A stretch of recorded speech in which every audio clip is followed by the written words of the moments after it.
A lot of you guys have asked me to show how I use the openings that I share with you in my own Blitz game, so there you go.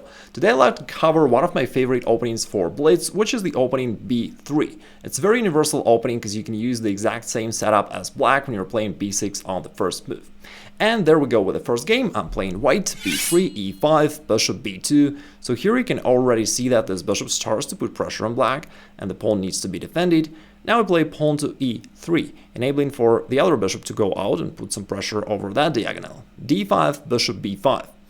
Now this knight is pinned down to the king, and therefore this pawn on E5 is in fact undefended and white threatens to capture it on the next move. Therefore black defends it with the bishop. Knight F3. Now white is once again threatening to capture this pawn because remember this knight is pinned and can no longer move. It's interesting how this opening, which is similarly kind of covered opening at first when you play just B3 and B2, but you can see that white starts creating threats at pretty much every turn very early in the game. And it's quite annoying for black, frankly. So black played queen E7. Now the center is solidified and white played pawn to D4, just putting even more pressure to this pawn. Actually, in this position, pawn C4 is also good, undermining black's center that way. And pawn D4 is the other way to do that. So pawn D4, now this pawn is once again attacked. Black decided to capture it over here. If the pawn moves forward, the knight does not have to retreat back, you can move it forward. So, I mean, this knight is pinned once again, so white keeps putting pressure. In the game, black decided to capture on D4. And here it's funny that Stockfish in this position, strangely enough, recommends to not capture this pawn at all, but to castle. That's quite nice. Although I could have captured it with a knight, bishop, or a queen. You know, Stockfish says that castling is the best, kind of aiming for, I guess, open up the e-file and then use it. No, that's too creative for me, so I just played a more simple move, queen takes d4. And it's in style of an opening, because one of the key ideas is just to use the power of this fianchettoed bishop to put pressure along this diagonal. And you see that right now, queen takes g7 is coming. By the way, these games, as well as other games that I'm about to share with you today, these are bullet games, 1-minute games. But you can see that when you know common patterns of this opening, it's simple to play these moves. You can do that unthinkingly. Also, the queen from here attacks this pawn on d5. Therefore, black played knight f6 to defend it, and I played knight to c3, once again threatening to capture this pawn, because I'm attacking it twice, and black defends it only once.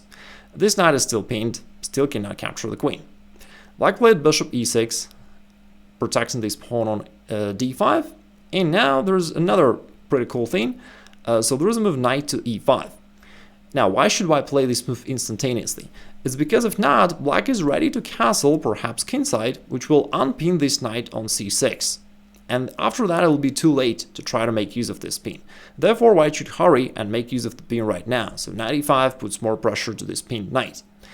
And black trades off, which is nice for white, because now black does not have a counterpart, his own dark squared bishop, while white's dark squared bishop is still strong. Black was here sick and tired of this pin, and he decided to play pawn to a6, so white trades off over here, and now it castles queenside.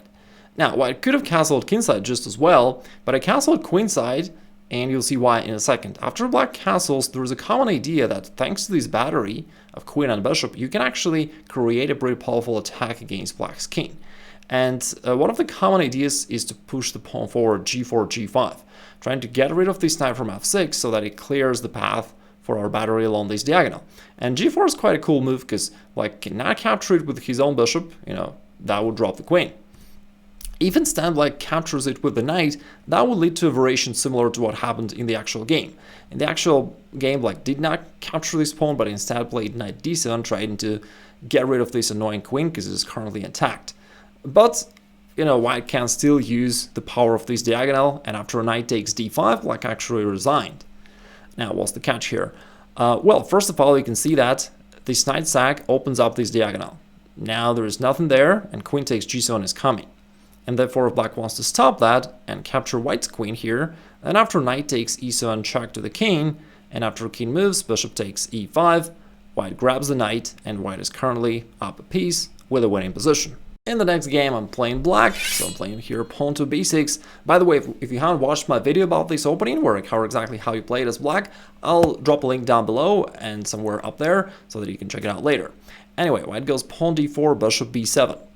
And white decided to play here knight to d2. And it's actually something that advanced players sometimes play. Because as we saw in the previous example, when your opponent goes knight to c3, that enables you to play e6 and then to establish this annoying pin.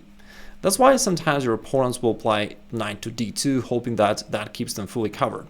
Anyway, let's see what happened next. e6, black's plan is still the same, bishop d3, knight f6, queen e2, white overprotects this pawn on e4, but what you gotta do in that case is to hit the other one, pawn c5. So now this pawn is undefended, and that's where black targets his attack. White decided to solidify it, and here I played knight c6, which is inaccurate. It was better to first trade pawns here and then play knight c6 with the same idea, but without allowing a little tactical trick that white could have used here. In the game, I didn't notice he played pawn e5 here, but it was stronger for white to play pawn d5. And that's why I said that it was better for black to trade off these two pawns earlier. Because without these two pawns, this knight could have jumped to either d4 or b4, and both cases would be pretty cool for black. But now, because these pawns are still alive, this pawn controls these squares and black cannot do that. So then I would have to jump to e5 instead, which is okay, but less aggressive.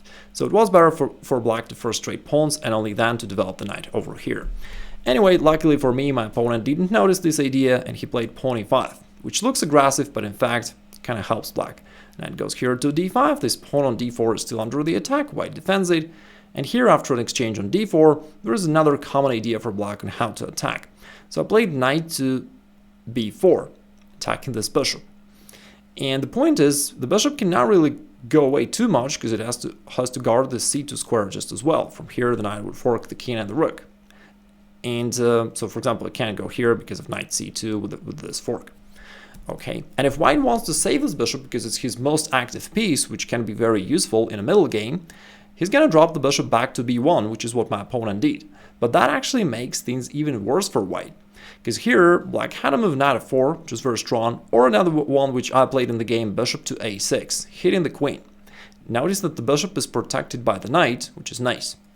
Now the queen has to move, so white played queen e4, but now, thanks to this bishop that cuts off white's king, white can no longer castle, and he's kind of stuck in the center of the board.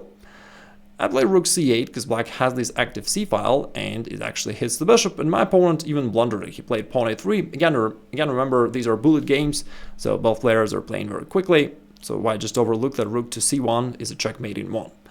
And white could have defended the bishop somehow, but his position is actually lost already, and it's useful to know these attacking patterns for black, because you see that it's very easy to unleash this attack. And I played all these moves not because I'm such a brilliant-minded person, but because I knew all these attacking patterns up front. In this game I'm playing white again, and in this case it was a more normal game where there was nothing really fancy going on in an opening. So here I prefer to keeping it flexible. I don't move my d pawn, neither to d4 or d3, I just want to keep some flexibility, so that white can decide what to do next depending on what black chooses to play. In the game, black played pawn to c6. Sometimes if your opponent goes instead pawn c5, which is kind of more aggressive, you can then trade here, and after d4, try to create this isolated pawn for black in the future, which you can attack in the middle game. So that's why I said that it's useful for white to keep it flexible. In the game, though, that didn't happen. Black just played pawn to c6, and in that case, white can just play straightforward d4, grab in the center. Black played it a little bit passive, so now white can expand. Black played a5, and now just both sides simply develop their pieces. Nothing extraordinary. Rook e8 and pawn e4. So that's what you do when black plays a little bit passively. You can develop your pieces comfortably and then challenge his center. Now this pawn is threatening to go forward and to drive away this knight. Therefore, black decided to trade off on e4. Knight takes, bishop takes. The bishop from here also attacked this pawn. Therefore, black defended it. Now knight goes to e5. So white puts up more pressure. Now this pawn is once again attacked twice. And if black decides to trade off knights, that's not bad for white because the rook is getting really active along the d-file. So that's pretty cool. Instead, in the game, black did not do this. He played queen to c7, defending the pawn that way. And it's a perfectly normal move, like standard move for any opening. But in this particular case, it misses a tactical trick. Bishop takes h7. Somewhat similar to a Greek gift sacrifice. After king takes, white has queen to h5, check to the king. The king has to move back, but now thanks to this knight, which is still alive, white has queen takes f7. And now after king moves here, white can lift the rook, and after rook d3, black has no defense against rook h3 checkmate, so black just resigned. By the way, besides the b3 opening, which I would encourage you to try out, especially in blitz, there is also another question that people very often ask me. It is, how can grandmasters play bullet games so well when you have to play a move within a second or two, but still those games are pretty decent, okay?